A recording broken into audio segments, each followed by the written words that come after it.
Hello students, today we are going to discuss next part of the endocrine system. Previously we discussed about the structure of the thyroid gland, histology of the thyroid gland, which part of the gland from which hormone is secreted. But next इस video में second part आता है कि कौन कौन से function हो सकते हैं, कहाँ कहाँ पे फंक्शन करते हैं। तो देखिए सबसे पहला इसको बीएमआर ग्लैंड कहते हैं। आपको कहीं ना कहीं बीएमआर को स्टिमुलेट करती होगी। थायराइड ग्लैंड से जो हार्मोन निकलते हैं उनको क्या बोलते हैं? Thyroxine hormone. इनके फंक्शंस देखिए क्या होंगे। Functions of thyroid hormone, thyroxine या थायराइड हार्मोन। फंक्शन वाइज पहला फंक्शन देखिए, number 1 development and growth and development क्या होती है इससे, इस पे इसका क्या इफेक्ट है? Growth and development. तो बॉडी की जो ग्रोथ है, देखिए डेवलपमेंट 3 तरह का हो सकता है। एक अपन बात कर सकते हैं जिसमें कि पहला जो डेवलपमेंट है वो हो सकता है physical development, mental development, sexual development, तीनों कराती है ये। डेवलपमेंट में पहला डेवलपमेंट है फर्स्ट वन इज द, पहला इसका जो ग्रोथ एंड डेवलपमेंट है one is the physical. Physical development कैसे होता है वो देखिए। फिजिकल में ये मसल ग्रोथ कराता है, मसल की ग्रोथ होती है, इससे मस्कुलरिटी आती है। दूसरा स्केलेटल ग्रोथ, स्केलेटल ग्रोथ का मतलब बोन्स बढ़ती हैं, इससे बोन्स के बढ़ाने में भी हेल्प करता है।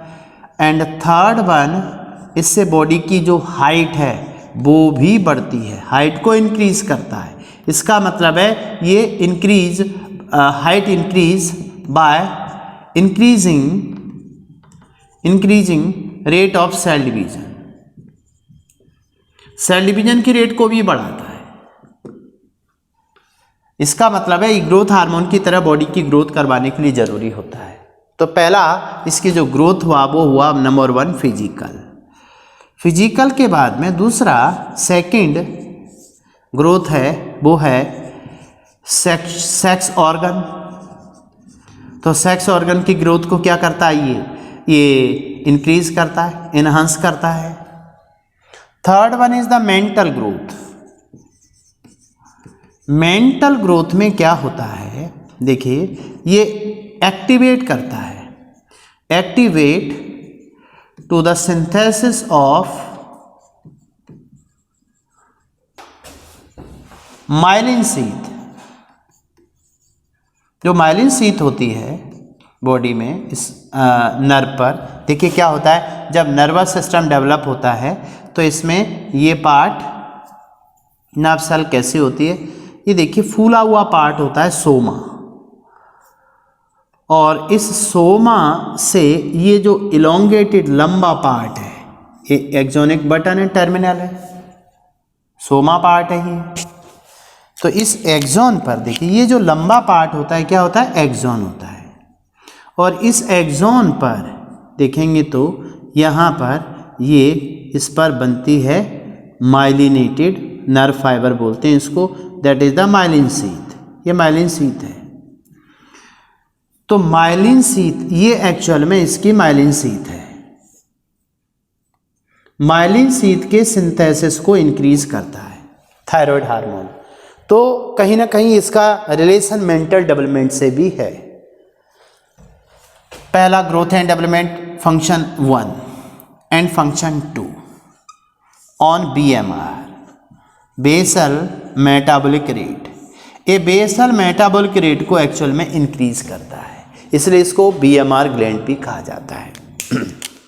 देखिए कैसे बेसल मेटाबॉलिक रेट में जैसे अपन बात करते हैं फैट मेटाबॉलिज्म, फैट मेटाबॉलिज्म पे क्या इफेक्ट पड़ेगा? तो फैट मेटाबॉलिज्म पे इसका कैटाबॉलिक इफेक्ट है। कैटाबॉलिक का मतलब है ब्रेक डाउन, फैट को ब्रेक करेगा, एनर्जी रिलीज होगी। दूसरा जो कार्बोहाइड्रेट है, कार्बोहाइड्रेट मेटाबॉलिज्म पर, तो कार्बोहाइड्रेट जो मेटाबॉलिज्म है इस पर ये ग्लूकोज लेवल को इंक्रीज करता है। जब ब्लड में ग्लूकोज लेवल इंक्रीज होता है that is this condition is called diabetogenic. ये डायबेटोजेनिक हार्मोन है, इस बेस पे इसका नाम बनता है डायबेटोजेनिक हार्मोन। दूसरा प्रोटीन की बात करें तो प्रोटीन मेटाबॉलिज्म पर इसका कैटाबॉलिक इफेक्ट तो है ही। प्रोटीन मेटाबॉलिज्म इस पर कैटाबॉलिज्म मतलब ब्रेकडाउन को बढ़ाता है प्रोटीन के। कैटाबॉलिज्म का मतलब क्या होता है? प्रोटीन का ब्रेकडाउन होना। तो कैटाबॉलिज्म, इसका कैटाबॉलिज्म एंड एनाबॉलिज्म दोनों के लिए होता है। बट इसका जब कंसंट्रेशन ज़्यादा होने लगता है थायराइड का तो प्रोटीन एनाबॉलिज्म को ज़्यादा कराता है। But higher concentration increase anabolism. Anabolism को इंक्रीज करता है इसका हायर कंसंट्रेशन, किसका? थायराइड का। तो थायराइड की मेटाबॉलिज्म तीनों पर है। थायराइड का मेटाबॉलिक इफेक्ट तीनों पर है, फैट पर भी है, कार्बोहाइड्रेट पे भी है, प्रोटीन पे है। बट प्रोटीन पे इसका दोनों इफेक्ट है, catabolic and anabolic. Next BMR के बाद में दूसरा थर्ड फंक्शन देखें इसका, तो थर्ड फंक्शन है इरिथ्रोपोइसिस। इरिथ्रोपोइसिस का मतलब है इंक्रीज नंबर ऑफ आरबीसी। ये आरबीसी के नंबर को बढ़ाता है तो बॉडी में ट्रांसपोर्टेशन ऑफ O2 ज़्यादा बढ़ता है। नेक्स्ट वन, इरिथ्रोपोइसिस के अलावा ये इलेक्ट्रोलिटिक बैलेंस और वाटर बैलेंस भी कंट्रोल करता है। Balance of water and electrolytic. Electrolytic balance से मतलब देखिए क्या करता है। ये जो सेल है, सेल के अंदर एक्चुअल में जो अपना सोडियम पोटेशियम ATPase होता है, सोडियम पोटेशियम ATPase को एक्टिव करता है। देखिए क्या करता है, in cell sodium potassium ATPase active.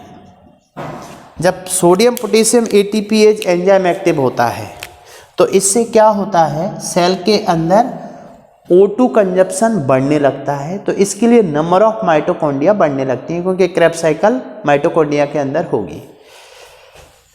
तो इस केस में number of mitochondria increased, number of mitochondria increased हो जाता है सेल के अंदर। ये इंपॉर्टेंट फंक्शन होते हैं किसके? थायराइड के। इसका एक फंक्शन और है गोनेड्स पर।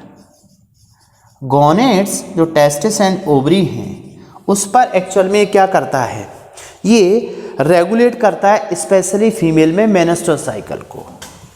रेगुलेट मेंस्ट्रुअल साइकिल, शॉर्ट में MC लिखते हैं अपन यहाँ। तो ये फंक्शन किसके हैं? थायराइड हार्मोन के।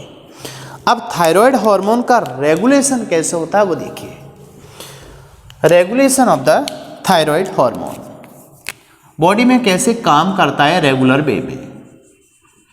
रेगुलेशन ऑफ थायराइड हार्मोन,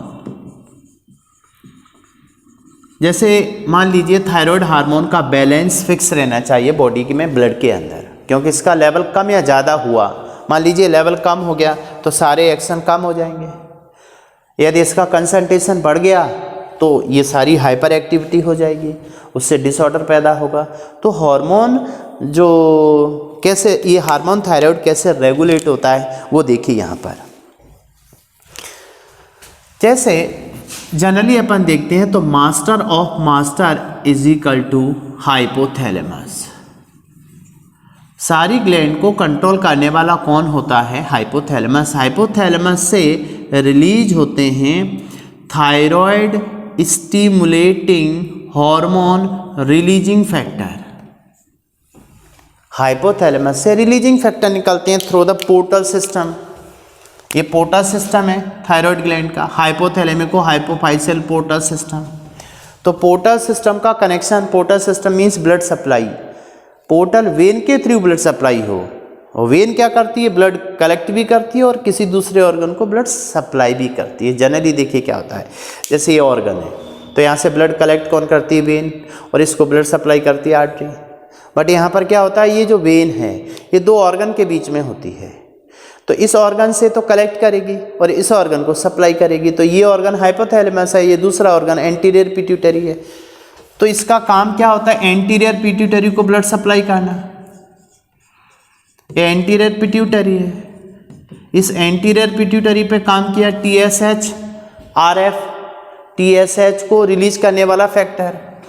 तो इस ग्लैंड से निकलेगा थायराइड स्टिमुलेटिंग हार्मोन, और थायराइड स्टिमुलेटिंग हार्मोन आगे जा कर के थायराइड ग्लैंड पे काम करेगा। ये थायराइड ग्लैंड है। थायराइड ग्लैंड से अब सीक्रेशन होगा थायराइड हार्मोन का, मींस इससे निकलेंगे थायरॉक्सिन, थायराइड हार्मोन निकले और उनका एक्शन हुआ नॉर्मल, ये सारे एक्शन हुए। अब मान के चलें कि थायराइड का एक्शन हुआ, लेकिन थायराइड लेवल मान लीजिए इंक्रीज होने लगा। जनरली थायराइड का लेवल नॉर्मल है तब तक तो नहीं होगा, बट इंक्रीज होने लगा, तो इसका सीक्रेशन कैसे मेंटेन हो, कैसे कंट्रोल हो, उस बढ़े हुए लेवल को कैसे कम किया जाए। इन सच केस ये जो इंक्रीज लेवल है थायराइड का, ये नेगेटिव फीडबैक डालता है, negative feedback on hypothalamus and anterior pituitary. Anterior pituitary पे नेगेटिव फीडबैक मींस इसका इफेक्ट नेगेटिव दोनों पे होने लगेगा। जब नेगेटिव हो जाएगा तो सिक्रीशन डिक्रीज हो जाएगा, TSH RF का डिक्रीज हुआ तो एंटीरियर पिट्यूटरी से TSH नहीं निकलेगा, थायराइड से फिर निकलना बंद हो जाएगा, तो इसका लेवल मेंटेन हो जाएगा। बट थायराइड अब ये हाइपोथैलेमस कब एक्टिव हुआ वो देखिए। ये हाइपोथैलेमस में, हाइपोथैलेमस को मास्टर ऑफ मास्टर के अलावा इसमें टेम्परेचर रेगुलेटिंग सेंटर भी पाए जाते हैं। टेम्परेचर को रेगुलेट करने वाले सेंटर हाइपोथैलेमस में होते हैं। तो ऐसे में देखें एक्सपोजर ऑफ कोल्ड, मान लो बॉडी ठंड के कांटेक्ट में आई, मान लो बाहर ठंड बढ़ गई, कोल्ड बढ़ गया, तो ऐसे में हाइपोथैलेमस में टेम्परेचर रेगुलेटिंग सेंटर प्रेजेंट है, और उस समय बॉडी में क्या होगा, एनर्जी लेवल बढ़ाना होगा, BMR बढ़ाना होगा, थायराइड के लेवल को बढ़ाना पड़ेगा। Exposure of cold increase means stimulate करता है हाइपोथैलेमस को, और इस तरह इसका इंक्रीज होना, एक्टिव होना, ये होता है सर्कार्डियन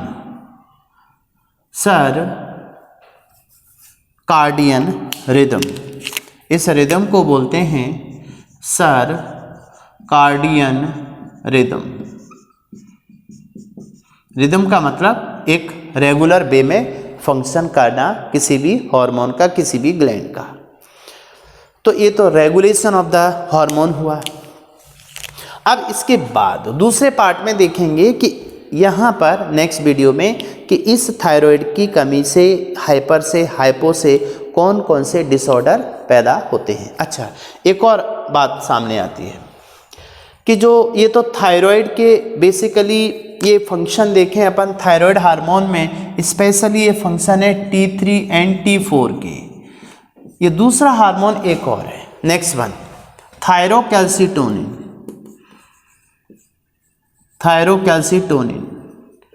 तो चलें थायरोकैल्सिटोनिन के बारे में देखें। ये भी थायराइड का हार्मोन है, और थायरोकैल्सिटोनिन इसका जो सोर्स है ये कहाँ से निकला, इसका सोर्स होता है para follicular cell of the follicle. Thyroid follicle की पैरा फॉलिकुलर सेल से सीक्रेट होता है। नॉन आयोडाइज्ड हार्मोन है, इसमें आयोडीन नहीं होती है। अब इसका फंक्शन देखें, मीन्स इसका जो टारगेट ऑर्गन है वो देखिए क्या होता है। टारगेट ऑर्गन इसका होता है एक्चुअल में स्पेशली बोन, और बोन में भी ऑस्टियोब्लास्ट सेल। बोन के अंदर स्पेशली कौन सी cell, osteoblast cell. Osteoblast cell देखिए, जैसे ये बोन है फॉर एग्जाम्पल, चलिए ये बोन है, अच्छा चलो बोन को बाद में देखते हैं, पहले ये देखते हैं बोन में ऑस्टियोब्लास्ट सेल पे जाके करता क्या है। बोन के अंदर ऑस्टियोब्लास्ट सेल है, इसकी एक्टिविटी को इंक्रीज करता है। इंक्रीज करने से इसका जो फंक्शन हो जाता है वो देखिए क्या होगा, टारगेट ऑर्गन के बाद इसका फंक्शन देखें तो ये क्या करता है, थायरोकैल्सिटोनिन। थायरोकैल्सिटोनिन का पहला जो फंक्शन है वो है hypocalcaemia, most important function. Hypocalcaemia, hypocalcaemia का मतलब होता है जो ब्लड है, ब्लड में blood calcium level decrease, blood में कैल्शियम लेवल को डिक्रीज कर दिया जाए, that is called hypocalcaemia. Hypocalcaemia के बाद में ये बोन ग्रोथ कराता है, essential for growth of bone, bone की ग्रोथ के लिए जरूरी है क्योंकि कैल्शियम उसमें डिपॉजिट हो रहा है। दो काम देखिए कैसे करता है, जैसे ये मान के चलें कि अपना ये एलिमेंट्री कैनाल है, मीन्स ये गट है, और इस गट में फूड है, फूड के साथ क्या है, कैल्शियम। कैल्शियम एब्जॉर्ब होकर के ये कैल्शियम आता है ब्लड के अंदर एलिमेंट्री कैनाल से, फिर इस ब्लड में से कैल्शियम को ये लाया जाता है बोन के अंदर, ये बोन है। तो बोन में कैल्शियम लेवल को बढ़ाना, देखिए पहले कैल्शियम ब्लड से किस में, एलिमेंट्री कैनाल से किस में आता है, ब्लड में, और ब्लड से फिर कहाँ पहुँचता है, बोन के अंदर, और बोन में ये स्टिमुलेट करता है, ये सेल पर काम करता है ऑस्टियोब्लास्ट। ब्लास्ट सेल फंक्शनल होती है, देखिए ब्लास्ट सेल एक्टिव हो जाए तो बोन की ग्रोथ होती है। अपन ने कहा ना एसेंशियल फॉर द, तो यहाँ पर जब ये सेल एक्टिव होगी तो धीरे धीरे यहाँ पर कैल्शियम डिपॉजिट होने लगेगा और बोन की ग्रोथ होगी, बोन ग्रोथ होगी। तो बोन ग्रोथ के लिए क्या चाहिए होता है, कैल्शियम। कैल्शियम ब्लड के अंदर देखें तो इसका जो लेवल है 12 मिलीग्राम पर 100 ml ब्लड में कैल्शियम की रिक्वायरमेंट होती है, क्योंकि कैल्शियम बॉडी को कैल्शियम के द्वारा बहुत सारे काम किए जाते हैं, इसलिए सबसे मोस्ट एविडेंट आयन ब्लड में कौन होता है, कैल्शियम। 12 मिलीग्राम पर 100 ml, ये क्वेश्चन आ चुका है नीट में। फर्स्ट ऑफ ऑल देखिए कैसे काम करा, तो यहां से देखिए ब्लड में से कैल्शियम को बोन में ले जाया गया, किसके थ्रू, बाय द कैल्सिटोनिन। सीटी माने यहाँ पर सीटी वर्ड किसके लिए दिया गया, थायरोकैल्सिटोनिन के लिए। तो थायरोकैल्सिटोनिन ब्लड में कैल्शियम लेवल को कम करता है, क्यों, क्योंकि कैल्शियम को कहाँ जाने देता है, बोन में, और बोन में ये कैल्शियम किसको एक्टिव करता है, ऑस्टियोब्लास्ट सेल को, जिससे एक की बोन की ग्रोथ होती है। तो बोन ग्रोथ के लिए कैल्शियम जरूरी है, इसलिए कैल्शियम की बात करें तो बोन के अंदर कैल्शियम का लेवल जो होता है ये 99% होता है बोन में कैल्शियम। ओनली ब्लड में और सीएस में परसेंट वाइज देखें तो 1% कैल्शियम होता है ब्लड के अंदर, ओनली 1%, बाकी का 99% स्टोर्ड होता है बोन के अंदर। तो reservoir of the calcium bone को कहा जाता है। तो बोन में कैल्शियम डिपॉजिट होते रहना, ये किस हार्मोन की प्रेजेंस में होता है, कैल्सिटोनिन। लेकिन वो कैल्शियम आता कहाँ से है, ब्लड से, इसलिए ब्लड में इसकी कमी हो जाती है, इसलिए इसको बोलते हैं हाइपोकैल्सीमिया। तो ये हार्मोन क्या करता है, ब्लड में कैल्शियम लेवल को कम करता है, दैट इज कॉल्ड हाइपोकैल्सीमिया। लेकिन इसका जो अपोजिट हार्मोन है थायरोकैल्सिटोनिन का, वो होता है पैराथायरॉयड हार्मोन, जिसको नेक्स्ट आगे लेक्चर में डिस्कस करेंगे। अब देखिए यहाँ पे थायराइड ग्लैंड के कौन कौन से हार्मोन हुए, T3 T4 हुआ और दूसरा हुआ थायरोकैल्सिटोनिन, ठीक है। साथ में अपन ने रेगुलेशन भी देखा थायराइड ग्लैंड से कैसे रेगुलेट होता है थायराइड हार्मोन। अब नेक्स्ट वीडियो में देखेंगे कि इसके डिसऑर्डर क्या होते हैं, ठीक है।